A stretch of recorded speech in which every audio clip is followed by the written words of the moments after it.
Whenever we sit down to talk about cases that grab national headlines, it is so easy to lose sight of the actual human beings involved. We get caught up in the courtroom drama, the legal definitions, and the social media arguments. But to really understand what happened, we have to start at the beginning. We have to look at the facts. If you want the real, verified facts behind stories like this, make sure to hit subscribe to Top Crime Cases. We uncover the truth.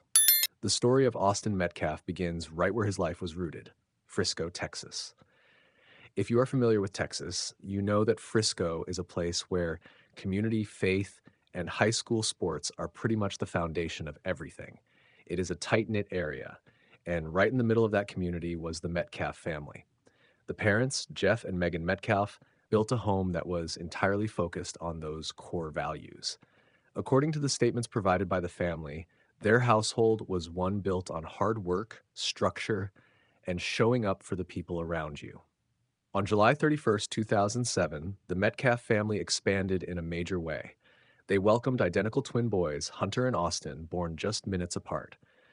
From the very moment they arrived in this world, those two boys were a package deal. I see this a lot when I look into cases involving siblings, but with twins, it is just different, right? It is a completely different level of connection. To really understand who Austin was before his name became a trending hashtag, you have to understand the bond he shared with Hunter. According to official family statements and the testimony we later heard during the trial, they were completely inseparable from birth. Their daily lives mirrored each other perfectly. And I don't just mean they hung out a lot. They literally did everything together. They completed the same daily household chores. They attended the same church youth groups every single week. And when it came time for athletics, they walked out onto the exact same fields to compete side by side. Wow. When you hear the family talk about it, you really get a sense of how intertwined their identities were. During the victim impact statements in court, his father, Jeff Metcalf, described his son simply and directly. He didn't use over-the-top language.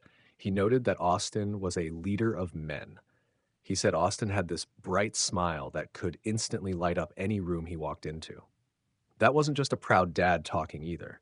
That energy, that natural ability to draw people in and take charge, became the absolute foundation of his reputation as he grew older. It was something acknowledged by coaches and teachers alike.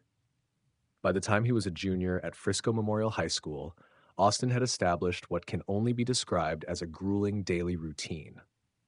We are talking about a teenager who was balancing a schedule that would exhaust most adults. He was not just an athlete coasting on his physical talent. According to his academic records, which were discussed openly, he was a dedicated honor student who maintained a perfect 4.0 GPA. Think about that for a second. Maintaining a 4.0 while doing everything else he did takes serious discipline. He had clear, outlined aspirations to attend college and play football at the next level after his upcoming graduation. He knew exactly what he wanted his future to look like, and he was putting in the actual work to get there. On the football field, Austin wore the number 23. As a linebacker, he wasn't just on the team. He was a standout. He was named the team's MVP and earned second-team All-District honors. In Texas high school football, earning those kinds of accolades means you are playing at an incredibly high competitive level. But what stands out when you look at the verified facts of his life is that his work ethic extended way past the classroom and the turf. Austin and Hunter both wanted to earn their own money. They didn't just rely on their parents. So they went out and took part-time jobs working side by side as servers at Halo Pizzeria, a local well-known restaurant in Frisco. His daily life was a constant balancing act. He was juggling high-level sports, strict academic deadlines, and clocking in for shifts at a local business to make his own cash. He was grounded. The community knew him, and they didn't know him as a headline or a victim. They knew him as the polite teenager handing them their dinner on a Tuesday night, hitting the books on a Wednesday, and leading his defense under the stadium lights on Friday nights. During the trial, the defense and the prosecution actually spent a lot of time analyzing this exact background. And this is where it gets really interesting from a legal standpoint. I see how both sides use a person's history to build their case. The prosecution pointed to his history as a team MVP, a 4.0 student, and a leader of men to explain his actions on the day of the tragedy. They argued that because Austin was a natural leader who took responsibility for his teammates, it made complete sense that he was the one who stepped up to ask an outside student to leave their team tent during that track meet. They painted a picture of a protector. On the flip side, the defense team looked at the exact same background and argued something different. Um, they pointed out that Austin was a highly decorated athletic linebacker. He was physically strong, disciplined, and used to physical confrontation on the football field. The defense argued that when a high-level football player like Austin initiated physical contact by shoving or grabbing the defendant under that tent, it reasonably caused immediate terror. They used his athletic prowess to argue why the defendant might have felt his life was in immediate danger. Right? It is fascinating and devastating to see how a kid's hard work and physical dedication to a sport get dissected in a courtroom. The court said we have to look at the facts of the physical altercation, but you can't ignore the physical realities of the people involved. Both legal teams used the reality of who Austin was to try and convince the jury of their narrative. But if we strip away the legal arguments for a second, what we are left with is the verified reality of a 17-year-old boy who was doing everything right. Police records and school accounts verify that he was exactly where he was supposed to be on the day he died. He was at a school-sanctioned UIL district track meet. He was with his twin brother. He was with his teammates. He wasn't out looking for trouble. He was participating in the very community events his parents had raised him to value. When you read through the court transcripts and the official statements, it becomes incredibly clear why the local community rallied so hard for this family later on. People don't just raise nearly $250,000 for a family they don't know or don't respect. That kind of money, raised by local pizza shop patrons, neighbors, and classmates, is a direct reflection of the footprint Austin and his family left on Frisco. It validates everything his father said about him being a light in the room. The internet is a wild place. After the incident happened, social media platforms exploded with theories, rumors, and people trying to turn this localized tragedy into a massive polarizing debate. But the police said from the very beginning that the facts of the case were contained to what happened under that tent.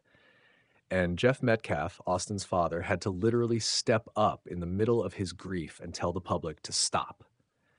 He stated clearly that his son's death was not about the internet's social or racial theories. It was about the loss of his boy.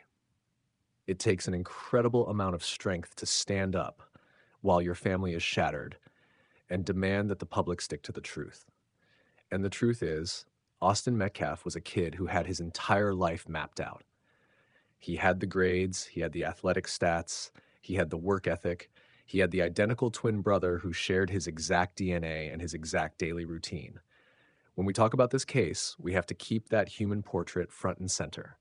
Because before the police dispatch logs, before the surveillance footage, and before the 35-year murder sentence was handed down, there was just a family in Frisco raising two boys to be good men. We have to remember that when the trial started in Collin County, the jury wasn't just looking at a victim on a piece of paper. They were looking at the culmination of 17 years of hard work. They were looking at a family that sat in the gallery missing half of a whole. According to the court documents, the layout of Austin's life was as clean and organized as you could ask for from a teenager. And maybe that is what makes this entire situation so incredibly heavy. There were no warning signs. There was no troubled past to analyze. There was just a rainy morning at Kuykendall Stadium, a sudden dispute, and a complete irreversible shattering of a family's reality. As we move forward into the facts of what actually happened on April 2nd, 2025, and how the court broke down the exact seconds that ended Austin's life, I want you to keep this image of him in your mind.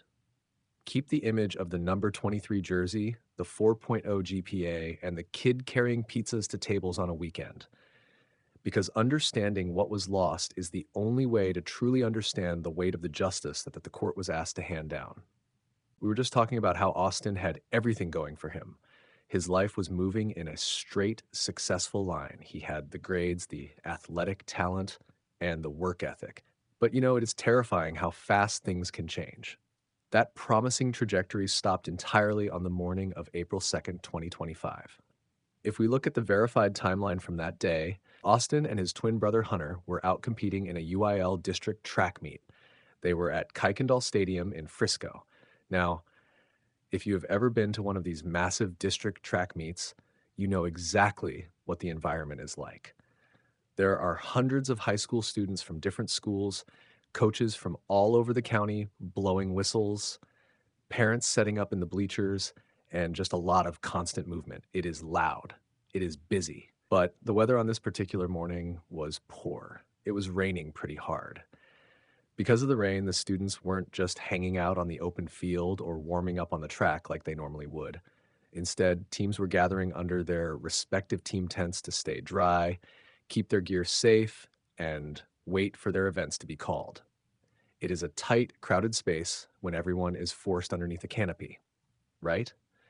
According to the official timelines, the police dispatch logs, and the witness testimony that was later presented under oath in the courtroom, a dispute broke out right under the Frisco Memorial team tent. Austin was there, hanging out with his teammates. And we know from the court records that a student from another school, Karmelo Anthony, was in their designated area. Austin, acting in his capacity as a team leader, stepped forward to address it. Remember in the last part, we talked about how his coaches and family saw him as a natural leader. He asked Karmelo Anthony to leave the Frisco Memorial tent. It started simply as a verbal request. He was just telling an outside student to clear out of their team space so his team could focus. But the confrontation escalated in a matter of seconds. I see key cases where arguments drag on for hours or people go back and forth online before anything physical happens. But this was instant. According to the facts presented by the police, physical contact was initiated when Austin shoved or grabbed Anthony. He used physical force to get him out of the tent area. Wow, what happened next changed everything forever. In response to that physical contact, that shove from Austin, Karmelo Anthony produced a knife. He brought a deadly weapon into what was, up until that split second, just a high school pushing match. Austin was stabbed just one time in the chest. The police logs and sworn witness testimonies confirm that Austin immediately backed away, stumbled, and collapsed near the stadium bleachers. This is the part of the story that just breaks your heart, because we have to talk about Hunter. Frame this around the human experience for a second. Hunter Metcalf was standing right beside his brother when it happened. They were identical twins. They did everything together, from sharing a bedroom to serving pizzas at work, and now Hunter was watching his brother collapse on the wet ground of a track stadium. In the immediate chaos of the moment, with rain falling and students running and screaming, Hunter made a frantic, desperate phone call. He dialed their mother, Megan. Sworn testimony from the trial revealed that Hunter was screaming into the phone, trying to tell his mom that Austin had been stabbed. I can't even imagine what it is like to receive that phone call as a parent. To hear your son in total panic, watching his twin brother fight for his life. The police and first responders arrived on the scene incredibly fast. The dispatch logs show that ambulances were rolling immediately. But despite their rapid response, and despite rushing him to the local hospital and doing everything they could to save him, that single stab wound to the chest was fatal. Austin Metcalf died shortly after arriving at the medical center. He was only 17 years old. Why not subscribe to Top Crime Cases right now? If you want real, unbiased facts and to follow stories like this, hit that subscribe button. So, when this case finally went to trial in June 2026, the courtroom became the stage for a very strict, highly technical legal debate. The trial wasn't about solving a whodunit mystery. The police said from day one who held the knife, and the defense never denied that Karmelo Anthony was the one who stabbed Austin. The court knew the identities of everyone involved. The entire trial was regarding how those few chaotic seconds under the track tent should be classified under the law. Imagine being the Metcalf family sitting in that courtroom. You are listening to lawyers debate the last few seconds of your son's life. The court said we have to look strictly at the law. But for Jeff, Megan, and Hunter, it wasn't just legal theory. It was the moment their family was permanently broken. The core of the trial rested completely on the legal definition of self-defense versus provocation. This is where we really have to look at what the justice system says, because the law is very rigid here. Under Texas self-defense law, a person can use deadly force if they reasonably believe it is immediately necessary to protect themselves against deadly force. You can't just use a weapon because you are angry or because someone pushed you. You have to truly believe your life is in immediate lethal danger. The core debate for the jury was the concept of proportionality. The justice system always looks at proportionality when evaluating a crime. The prosecution stood up in court and argued that the defendant's response was entirely unlawful and calculated. They told the jury that bringing a knife to a shoving match is not self-defense, it is murder. The prosecution argued that Austin was unarmed, he was just a kid at a track meet, and his physical contact did not warrant a lethal response. They leaned on the fact that Austin was just doing what a team captain does, protecting his team's space. But the defense countered that narrative completely, and they had a constitutional right to present their side of the story to the jury. They argued that Karmelo Anthony felt immediate fear.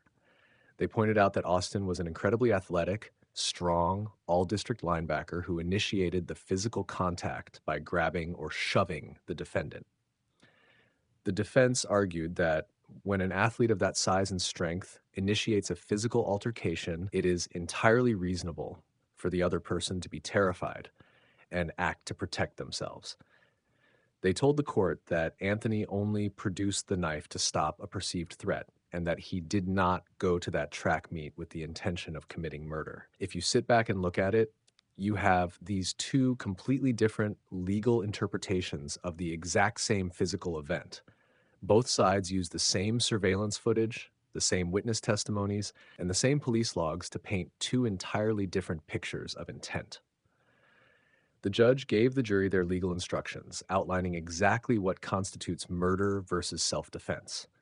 Think about how difficult it is to be a juror in that situation. You are handed the facts by the police, you are given the law by the justice system, and you have to weigh the value of a young life against a claim of self-preservation. You are looking at a family that lost their 17-year-old son, and you are looking at a defendant whose entire future depends on how you interpret a single shove. The court relies on these 12 people to find the absolute truth in a situation filled with chaos. The question for the jury to decide was very clear, but incredibly heavy. Was a physical shove under a crowded tent enough to make a reasonable person fear for their life? Or did the escalation to a deadly weapon constitute an unlawful, disproportionate response? It is a massive responsibility. We trust juries to sit there, look at the evidence, listen to the heartbreaking 911 calls from a twin brother, and make a decision that will alter lives forever. The jury had to decide if it was self-defense or if it was murder.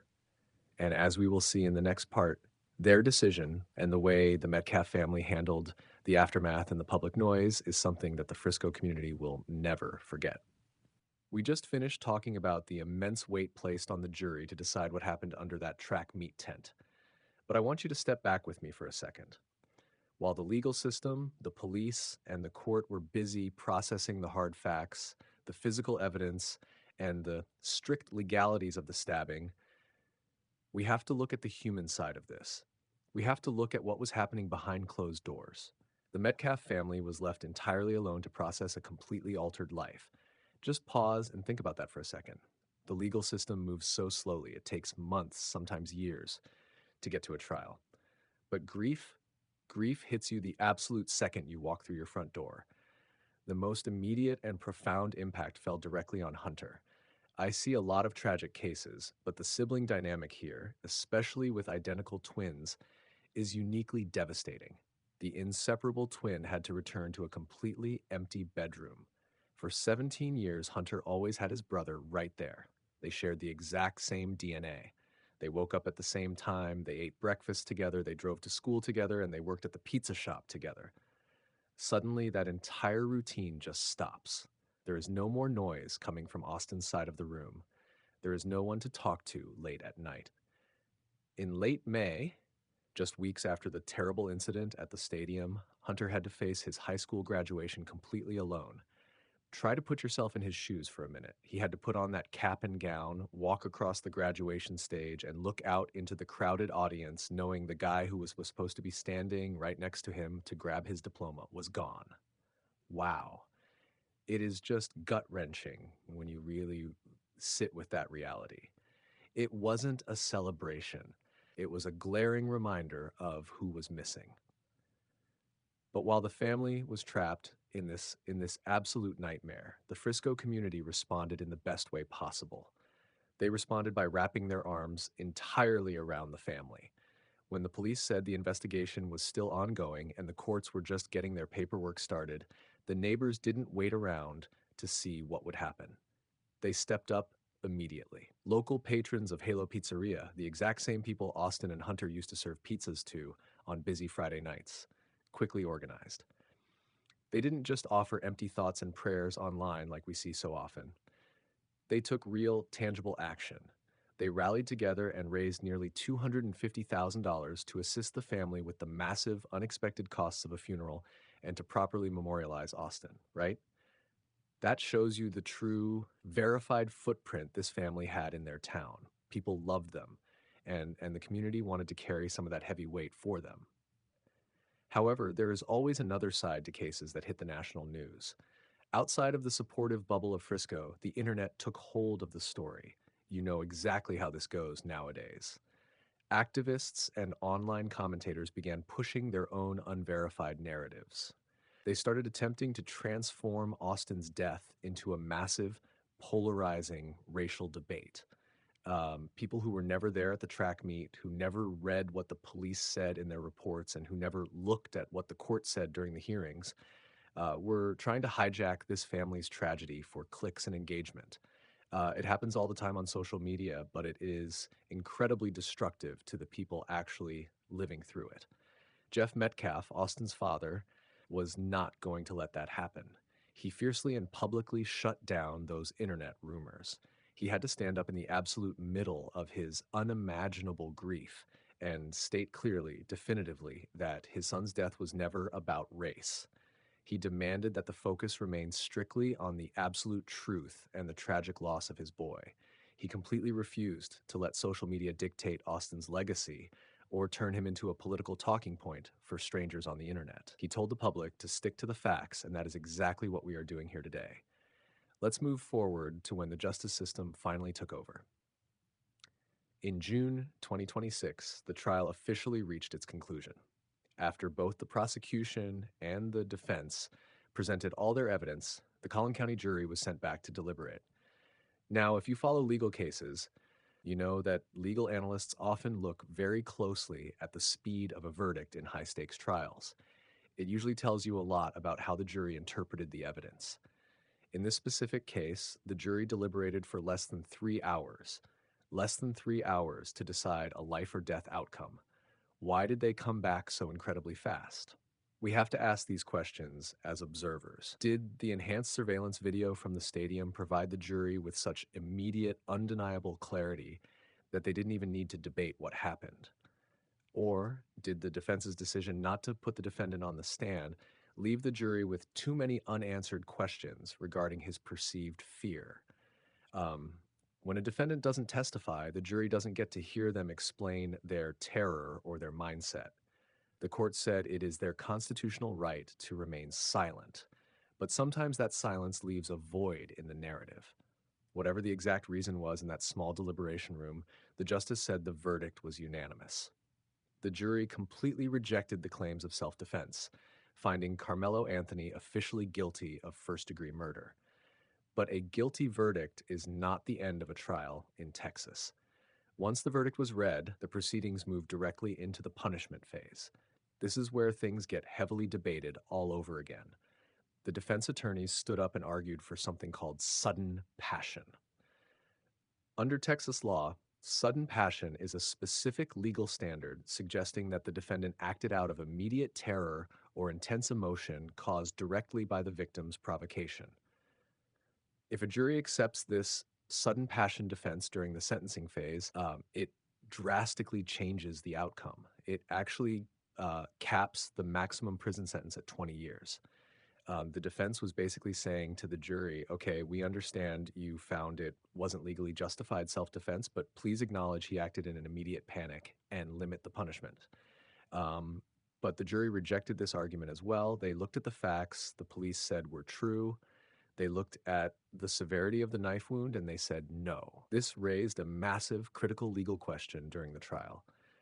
Where exactly does the law draw the rigid line between a panicked, fearful reaction and a calculated, lethal escalation? By issuing a 35-year sentence, the jury signaled loud and clear that the act at the track meet surpassed immediate panic. It required severe long-term accountability. The jury made it clear that bringing a deadly weapon to a physical shove was not a sudden passion. It was a choice that demanded a long prison term. The gavel finally fell. The 35-year sentence was finalized and recorded by the judge. The legal debate was over. The court said its piece, the police said their piece, and the jury made their ruling. But the closing chapter of this trial does not belong to the defendant. It doesn't belong to the sharp-suited attorneys, and it doesn't even belong to the judge sitting at the bench. The real closing chapter belongs entirely to the Metcalf family. They finally stepped forward to deliver their victim impact statements. Imagine the heavy silence in that room. Imagine standing in a cold courtroom, completely stripped of the media noise, the internet rumors, and all the clinical legal jargon that had filled the air for days. Austin's parents addressed the room to explain the permanent, physical void left in their home. It wasn't about winning or losing a case anymore. It was about the reality of an empty chair at the dinner table. It was about a twin who had to navigate the rest of his life without his other half. Megan Metcalf stood up, looked out at everyone, the lawyers, the public, the cameras, and stated with absolute heartbreaking clarity, for journalists, activists, this is a story. For our family, this is our reality. Wow. I mean, that just stops you in your tracks, right? We talk about these cases, we analyze them, we debate the laws, but for her, this is just the reality of waking up every single day without her son. Her words stripped away all the sensationalism and forced everyone in that room to look at the human cost of what happened under that tent. And then Jeff Metcalf followed her. He left the court with heavy, unfiltered words that perfectly summarized a father's profound loss and the dark reality of navigating this kind of trauma. He looked at the room, holding the weight of his family's shattered world, and said, "People think grief is sadness. It is not. It is rage, pure unfiltered rage." Thank you for staying till the end. We encourage you to subscribe right now so that you absolutely do not miss our next incredible video.